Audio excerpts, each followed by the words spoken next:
हाय दोस्तों, आपका स्वागत है टीच वाले के एक नए लेक्चर में। आज हम लेक्चर नंबर 8 का पार्ट बी देखेंगे। जैसे कि लिखा हुआ भी है इसमें। हम देख रहे थे क्या, तो हम इसमें अपना जो भी करेक्टरिस्टिक ऑफ स्ट्रेंथ मतलब गुड बिल्डिंग का करेक्टरिस्टिक रहता था उसको देख रहे थे। कैसे आप लोग, उम्मीद करते हैं आप सब ठीक ही होंगे। ठीक, आज का मोटिवेशन कोड क्या है, पहला आज से देखिए एक मोटिवेशन कोड भी चलता रहेगा आपके साथ, जो कि आपको पढ़ने में मदद करेगा। रख तो अपने मंजिलों पे मतलब रख तो अपने मंजिलों पे विश्वास, एक दिन जरूर वो मंजिल तुम्हारे कदमों में होंगी। मतलब अपने मंजिलों पर विश्वास रखिए, अपने कदमों पर विश्वास रखिए कि जो हम कर रहे हैं वो सही है, उसके प्रति सब कुछ सही है, वो एक दिन जरूर आपके पास आएगा।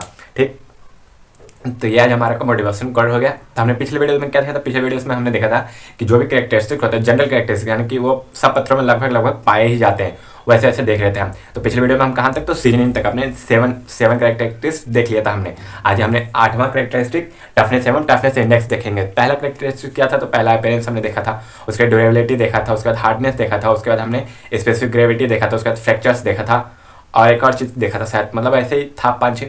तो उसमें देखिए जहाँ भी नंबर वाली चीज़ आ रहे थे वहाँ पे मैंने बोला था इंपॉर्टेंट ध्यान रखिएगा। स्पेसिफिक ग्रेविटी देखिए, उसका पूरा चार्ट था, तो उस पर जरूर ध्यान रखिएगा। सीजनिंग में 6 से 12 महीना चाहिए होता है और वेल सीजन होना चाहिए पुटिंग करने से पहले। तो वही छोटा छोटा चीज़ को ध्यान रखिएगा। ये सब चीज़ आपके एग्जाम में डायरेक्टली पूछने का चांसेस है, यहाँ से ऑब्जेक्टिव भी बनने का चांसेस है, यहाँ से आपको 4 नंबर डायरेक्ट पूछने का चांस भी रहता है। ठीक, तो आज हम देखते हैं 8वां कैरेक्टरिस्टिक्स क्या है, मतलब कि जो गुण है 8वां वो क्या है। 8वां हमारे पास है टफनेस एवं टफनेस इंडेक्स। कोई भी पत्थर कितना टफ है उस पर सडन लोड लगा के या फोर्स लगा के हम पता लगा सकते हैं। यानी कि मान के चलिए ये हमारे पास पत्थर है, तो उस पर हम एक एक ऐसे छोड़ के पता लगा सकते हैं कि एक एक छोड़ने पे ये कितना लोड बियर कर सकता है, यानी कितना लोड ये झेल सकता है। वो चीज़ जितना लोड वो झेलेगा वो उसका टफनेस कहलाएगा। ठीक, तो वही है, बताते हैं। चलिए स्टार्ट करते हैं वीडियो, उसका आगे देखेंगे।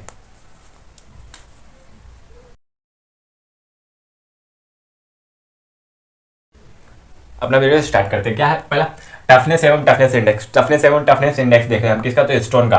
Toughness of stone means it ability to resist impact force. Impact force वही जो मैंने बताया कि एकाएक इम्पैक्ट मतलब होता है एकाएक या सडन लोड जो फोर्स हम लगाते हैं, उसी को अचानक से हम फोर्स लगाएं, उसको कितना मतलब कि रेजिस्ट कर पा रहा है। Ability to resist impact force is known as toughness. यानी कि एक जो हम फोर्स लगाएं तो इस पे कितना हम फोर्स, इस पे जितना हम फोर्स लगाएं वो कितना फोर्स रेजिस्ट कर पा रहा है। 100 मान के चले हम 100 न्यूटन लगाएं, 80 न्यूटन का फोर्स लिया, उसके बाद टूट गया। 100 न्यूटन का लगाएं, ये पत्थर टूट गया। फिर 80 न्यूटन का लोड लगाएं तो वो फोर्स लगाएं तो ये टिका हुआ रह गया। हम कह सकते हैं कि 80 न्यूटन के फोर्स में ये इम्पैक्ट फोर्स डाल रहा है, तो इसका 80 न्यूटन के फोर्स में टफनेस अपना मतलब दिखा रहा है कि रजिस्ट कर पा रहा है उस फोर्स को। तो इसका टफनेस कितना हो जाएगा, तो 80 न्यूटन का किलो हो जाएगा, जो भी है 80 न्यूटन हो जाएगा इसका टफनेस इस पत्थर का। वही होता है ability to resist impact force. उसका इम्पैक्ट फोर्स कितना वो रजिस्ट कर सकता है, उसी एबिलिटी को हम किस नाम से जानते हैं, तो टफनेस के नाम से जानते हैं। Building stone should be tough. Building stone should be tough, वो टफ होना चाहिए। इनफ टू सस्टेन, वो एक जगह मतलब स्ट्रेस जो भी आ रहा है उसको लेने लायक इनफ होना चाहिए उसके अंदर। सस्टेन यानी कि उतना उसके अंदर क्षमता हुआ रहना चाहिए। Stresses developed due to vibration. Vibration के कारण जो स्ट्रेसेस डेवलप्ड होंगे उनको सहने की क्षमता रहना चाहिए उतना। Enough to sustain vibration. Vibration में बी ड्यू टू, वाइब्रेशन किसके कारण होगा, may be due to machinery mounted over them.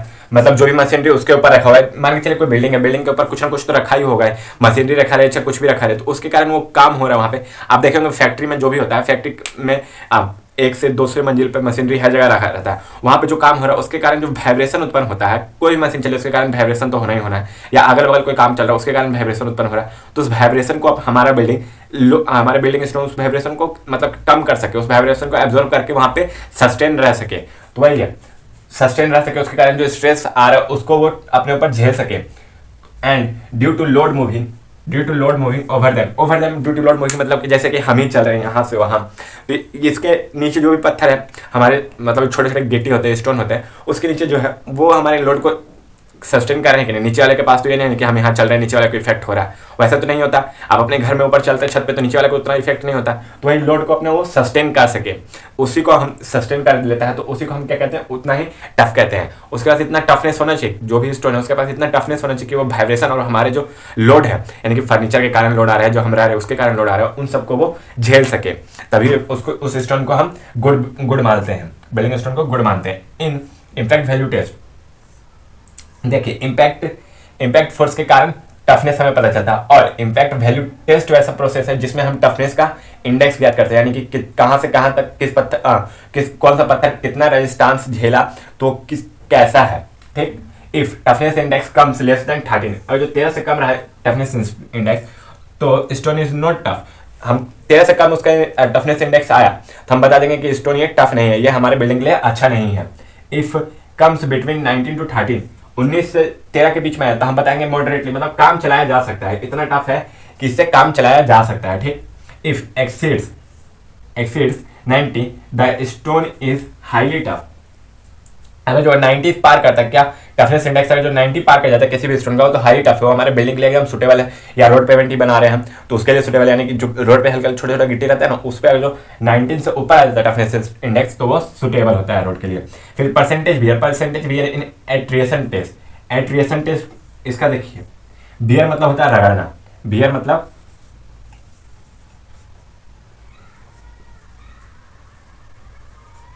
रगड़ना, यानी कि अपने ऊपर या झेलना होता है, अपने ऊपर झेलना। एट्रिएशन यानी कि वो जो ऐसे रगड़ के अपने बच करते हैं, वो एट्रिएशन टेस्ट में देखिए एक रहता है गोला, गोला के ऊपर से बार बार गिराया जाता है, ये गोला रहता है, फिर एक ड्रम रहता है, उसमें नोकीला निकला हुआ रहता है, गोला को डाल के गिट्टी को डाल के रिवोल्यूशन लगाते हैं, उसमें फिर चूरा कितना निकलता है हमारा ना, उसके आधार पर बताया जाता है कि मतलब कितना वेट चूरा निकला, चूर होके जो स्टोन बचा हमारे पास उसका कितना वेट है, और जो शुरुआत में हम डाले थे उसका कितना वेट है, उसका अगर जो 3% से ज्यादा आ गया, वो बियर अगर 3% से ज्यादा आ गया, तब स्टोन जो होगा वो सेटिस्फाइड नहीं होगा, तब वो हमारे बिल्डिंग के लिए अच्छा नहीं होगा, बेकार है। अगर जो इक्वल टू 3% आ गया, तब वो टॉलरेबल है, यानी कि वही काम चलाऊ है, काम चल सकता है। अगर if it is less than 3%, अगर 3% से कम रहा उसका बियर, तब वो स्टोन गुड रहेगा, किसके लिए, बिल्डिंग कंस्ट्रक्शन के या कोई भी कंस्ट्रक्शन के लिए वो स्टोन बहुत अच्छा है, यानी कि वैल्यू उसका जो इम्पैक्ट टेस्ट का वैल्यू होगा वो बहुत ज़्यादा अच्छा आएगा, टफनेस उसका ज़्यादा होगा, वो हमारे बिल्डिंग के लिए सुटेबल रहेगा। अगर जो टफनेस अच्छा रहेगा तो उसका ड्यूरेबिलिटी अच्छा होगा, यानी कि कोई भी प्रेशर आके एकाएक लगेगा तो टूटेगा नहीं, टफनेस के कारण वो टूटेगा नहीं तो यानी वो ड्यूरेबल है, सिंपल। तो यानी कि टफनेस अच्छा है तो हमारी ड्यूरेबिलिटी अच्छा होगा, टफनेस के ऊपर ही डिपेंड करता है मेनली ड्यूरेबिलिटी। टफनेस सही रहेगा तो हमारा वेदर रेजिस्टेंस का उस पर इफेक्ट पड़ेगा, वेदर रेजिस्टेंस, क्योंकि आप देखिए वेदर रेजिस्टेंस अगर इफेक्ट करता है तो टफनेस पे ही इफेक्ट करता है मेनली, और टफ नहीं रहेगा तो तुरंत सॉफ्ट रहेगा तो तुरंत वेदर के कारण वो टूट जाएगा। फिर वो ड्यूरेबिलिटी पे चल गया, तो यानी कि वही टफनेस अगर जो अच्छा है किसी भी स्टोन का तो वो ड्यूरेबल होगा, ज़्यादा काम में आएगा, हमारे ज़्यादा उपयोग होगा, वो उसका लाइफ होगा वो बहुत ज़्यादा होगा, यानी कि जो भी मैक्सिमम लाइफ होता है 20-25 साल, तो वो उतना ज़्यादा वो अपना सस्टेन कर सकेगा, ठीक। तो यही हमारा टफनेस था। इसके बाद हम देखेंगे वेदरिंग ही, शायद इसके बाद हम वेदरिंग ही देखेंगे, उसको देख लेंगे तो हमारा 9 चल जाएगा, उसके बाद 16 में से 9 हो जाएगा हमारे, उसके बाद आगे देखेंगे, कंटिन्यू चलते रहेगा, पार्ट सी पार्ट डी तक आने की संभावना है, ठीक। तब तक आप इसको नोट डाउन कीजिए, अपने दोस्तों को ज़्यादा शेयर कीजिए ताकि वो ज़्यादा ज़्यादा इसका फायदा उठा सकें। लाइक कीजिए, सब्सक्राइब कीजिए हमारे चैनल को, और हमारे चैनल पर उपलब्ध सभी वीडियोज़ को लाइक करिए, अपने दोस्तों को शेयर कीजिए ताकि वो ज़्यादा से ज़्यादा इसका फायदा उठा सके। Thank you. चलिए दोस्तों अब आगे देख लेते हैं। आगे क्या, तो हम जैसे कि अभी देख रहे थे, हमने 8वां देखा था करेक्टरिस्टिक, मतलब जो भी स्टोन का करेक्टरिस्टिक था उसमें हमने 8 देख लिया था। 8वां अभी हमने क्या देखा था, तो हमने इससे पहले अभी क्या देखा था, क्रशिंग स्ट्रेंथ से पहले हमने क्या देखा था, तो टफनेस एवं टफनेस इंडेक्स देखा था, टफनेस और टफनेस इंडेक्स देखा था, जिसमें 13 से नीचे रहा तो उसको अच्छा नहीं माना जाएगा, 13 और 19 के बीच में रहेगा तो काम चलाओ, और 19 से ज़्यादा रहेगा तो अच्छा रहेगा, और 3% से अगर जो ज़्यादा उसमें हो जाता है तो ठीक नहीं है, 3% से कम होता है तो ठीक है, और 3% के बराबर भी होता है तो कम चलाव हो रहता है। टफनेस इंडेक्स ये बताता है हमारा टफनेस क्या है, तो कितना इम्पैक्ट लोड या फोर्स एक बार में वो जो स्टोन है वो झेल सकता है, उसकी एबिलिटी को ही टफनेस कहते हैं। अब हम क्रशिंग स्ट्रेंथ देखते हैं, देखिए 9वां 10वां 11वां देखते हैं। और हाँ देखिए, कॉस्ट और वर्केबिलिटी से पहले फायर रेजिस्टेंस और वेदरिंग है, जो कि मतलब बहुत थोड़ा सा बड़ा हो जा रहा था, तो इसलिए इन दोनों को पहले खत्म करके फिर वो दोनों को बताएंगे। हमारा है crushing strength for a good building stone, मतलब एक अच्छे गुड बिल्डिंग स्टोन के लिए the crushing strength of stone should be greater than, देखिए क्रशिंग स्ट्रेंथ कितना रहना चाहिए हमारे गुड बिल्डिंग स्टोन का, शुड बी ग्रेटर देन, ज़्यादा रहना चाहिए कितना, 100 न्यूटन mm² से या 1000 किलो न्यूटन सेंटीमीटर स्क्वायर से, क्योंकि देखिए 100 न्यूटन लिखिए या 1000 किलो न्यूटन लिखिए, बात एक ही रहता है। 100 न्यूटन को किलो न्यूटन में बदलने के लिए 10⁻³ यानी कि केजी का यही ना होता है 10⁻³। उसका देखिए एक 10 mm में 1 सेंटीमीटर, तो 10 mm 2 है mm², तो mm² हो जाएगा, और यहाँ पे सेंटीमीटर स्क्वायर हो जाएगा।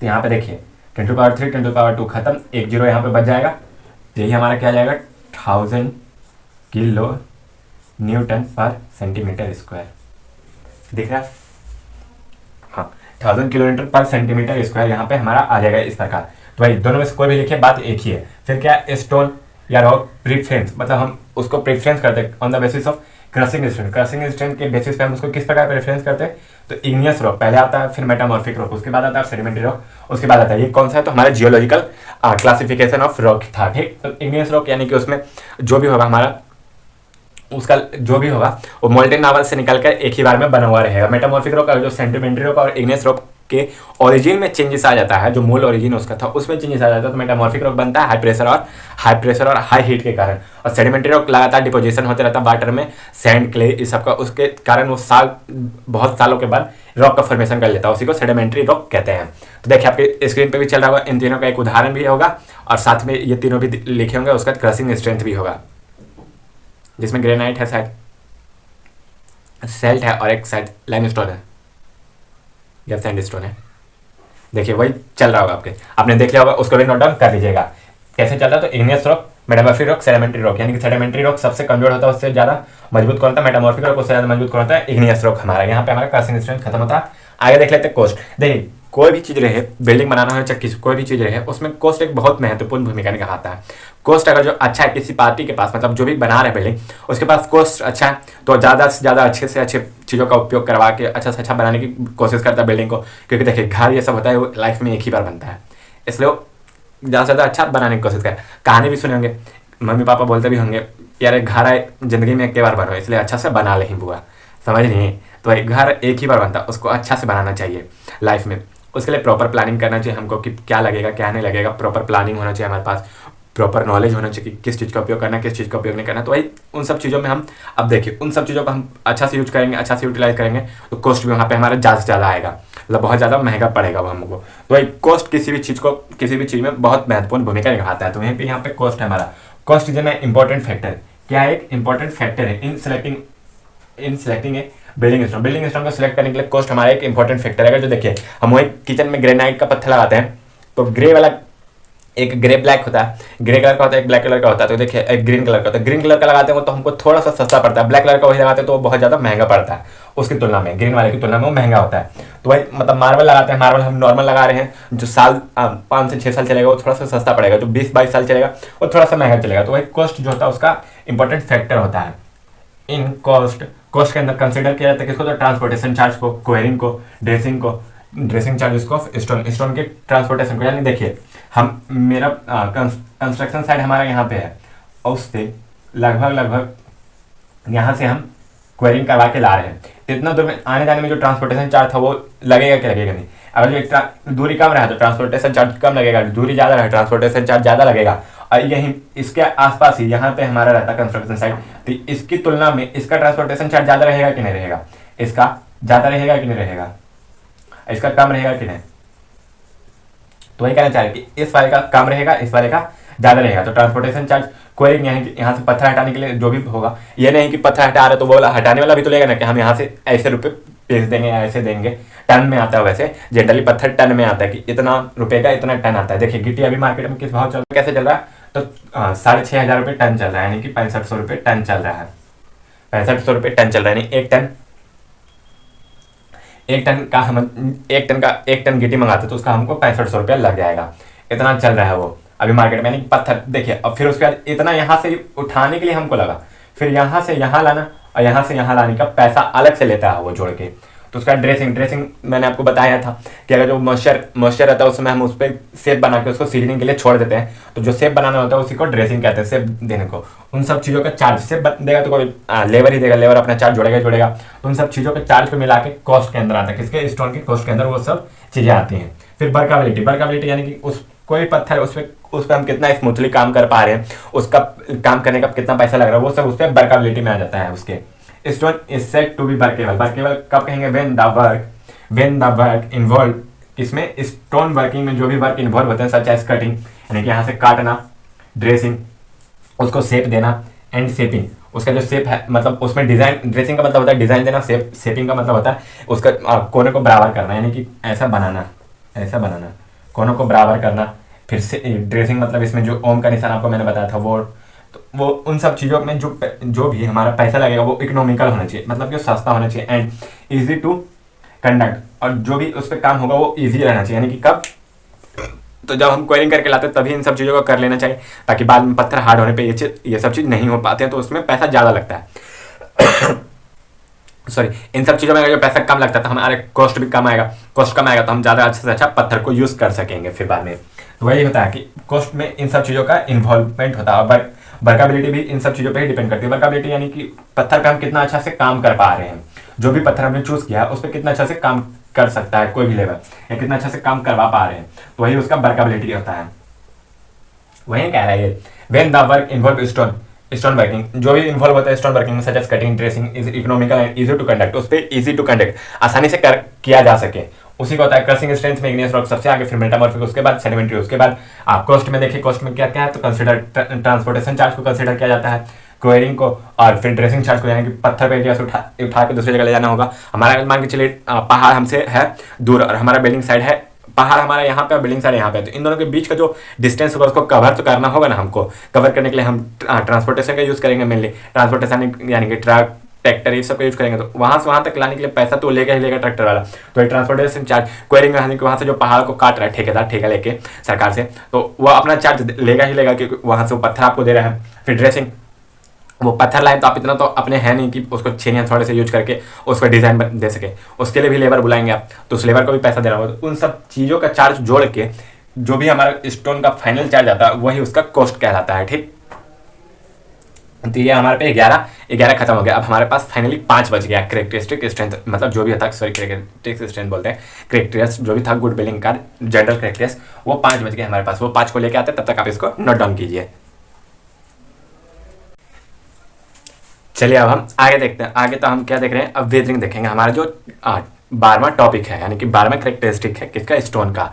इससे पहले हम लोग मतलब 8 से 10, 8, 9, 10, 11 देख चुके थे, जिसमें हमने जाना कि स्टोन किस प्रकार टफ रहता है, स्टोन में कॉस्ट के कौन कौन से मतलब कौन कौन सा कंसिडर किया जाता है, फिर स्टोन का जो भी होता है मतलब ड्यूरेबिलिटी, वो हमने पहले देखा था। अब हम देखेंगे यहाँ पे स्टोन का करेक्टरिस्टिक नंबर 12 क्या है, तो 12 है स्टोन का करेक्टरिस्टिक नंबर, ये 12 है। क्या, तो बेदरिंग। बेदरिंग का मतलब होता है जो हमारे नेचर द्वारा स्टोन पे इफेक्ट डाला जाता है ना, उसको ही बेदरिंग कहते हैं, ठीक।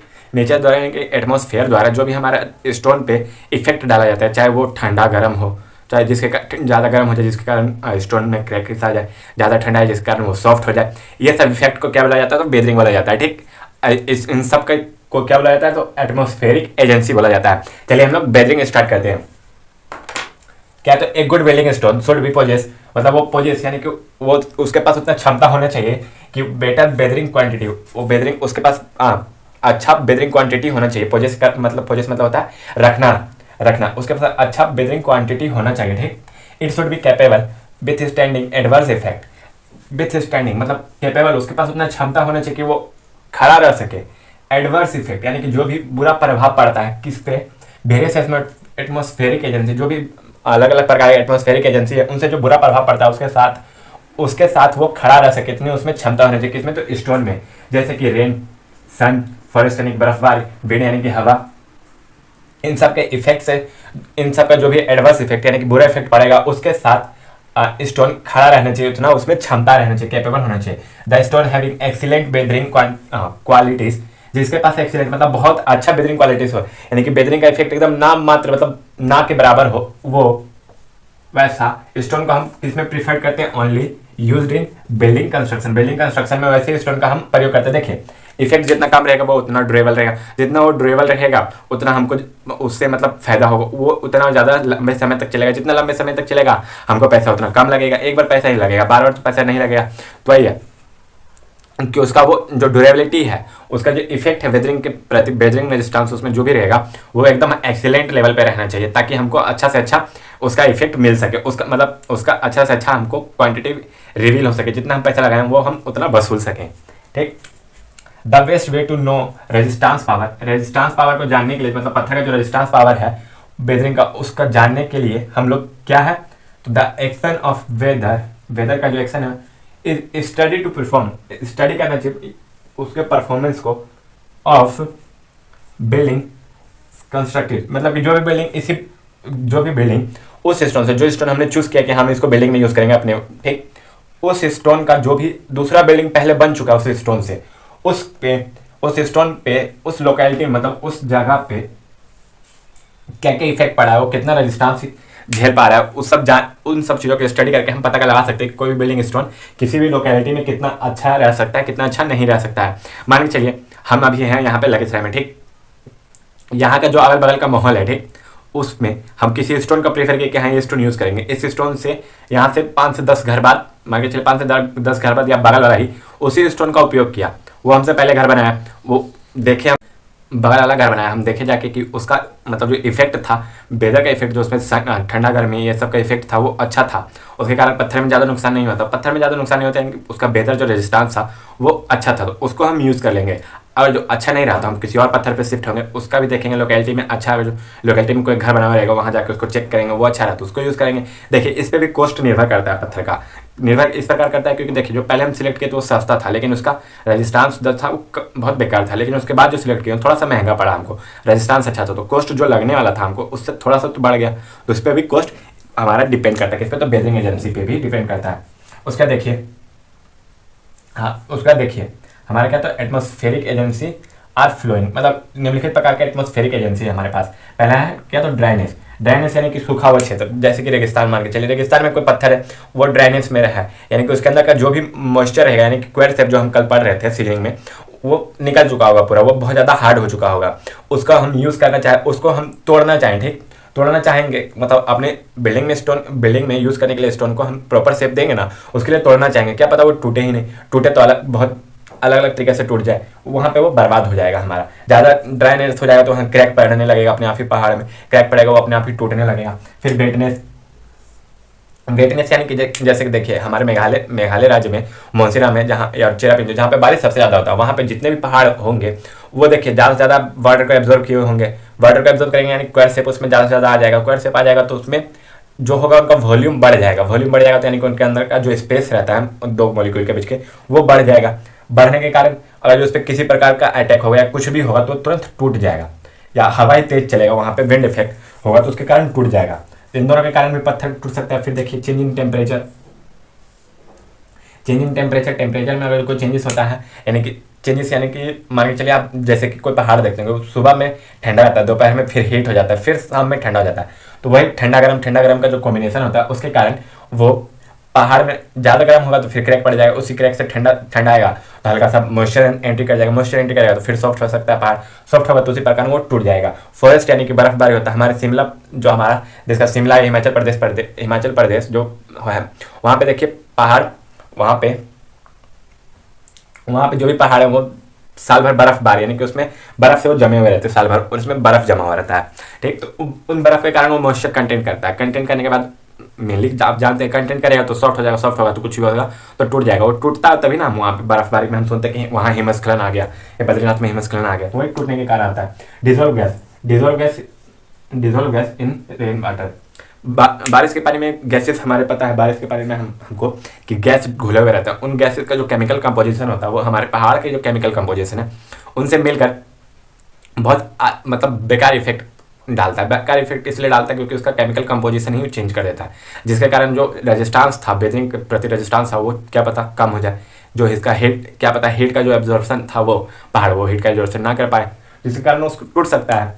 फिर विंड वेलोसिटी यानी कि हवा तेजी से टकराता है पहाड़ से, बहुत ज़्यादा प्रेशर से टकराता है, उसका प्रेशर इतना ज़्यादा होता है कि वो कुछ ना कुछ परसेंट नुकसान करते रहता है हमेशा पहाड़ का, हमको पता नहीं चलता है लेकिन नुकसान करते रहता है। उसी नुकसान मतलब वेलोसिटी से जो नुकसान हो रहा है वही ना हमारे एजेंसी में आ जाएगा, क्योंकि प्रकृति कर रही है, हम तो कर नहीं रहे, हवा प्राकृतिक में चल रहा है ना, तो इसी कारण जो नुकसान हो रहा है इसलिए उसको एजेंसी में रखा जाता है। किसमें, तो एटमॉस्फेरिक एजेंसी में रखा जाता है। यहाँ पे मैंने आपको जितना भी बताया उसमें हम लोग कोई छेड़छाड़ नहीं कर सकते, दिन रात होना हमारे पास हाथ में नहीं है, वो नेचर के हाथ में। फिर कहीं बारिश होना, कहीं पे सूखा पड़ना, वो भी नेचर के हाथ में है, कहीं पे बर्फ पड़ते रहना वो भी नेचर के हाथ में ही है, कहीं तेज हवाएं चल रहा तो वो भी नेचर के हाथ में। तो यानी कि नेचर से जो भी इफेक्ट पड़ रहा है हमारे रोड पे तो उन इफेक्ट को वेदर रेजिस्टेंस कहेंगे, मतलब वेदरिंग कहेंगे, ठीक, वेदरिंग कहेंगे।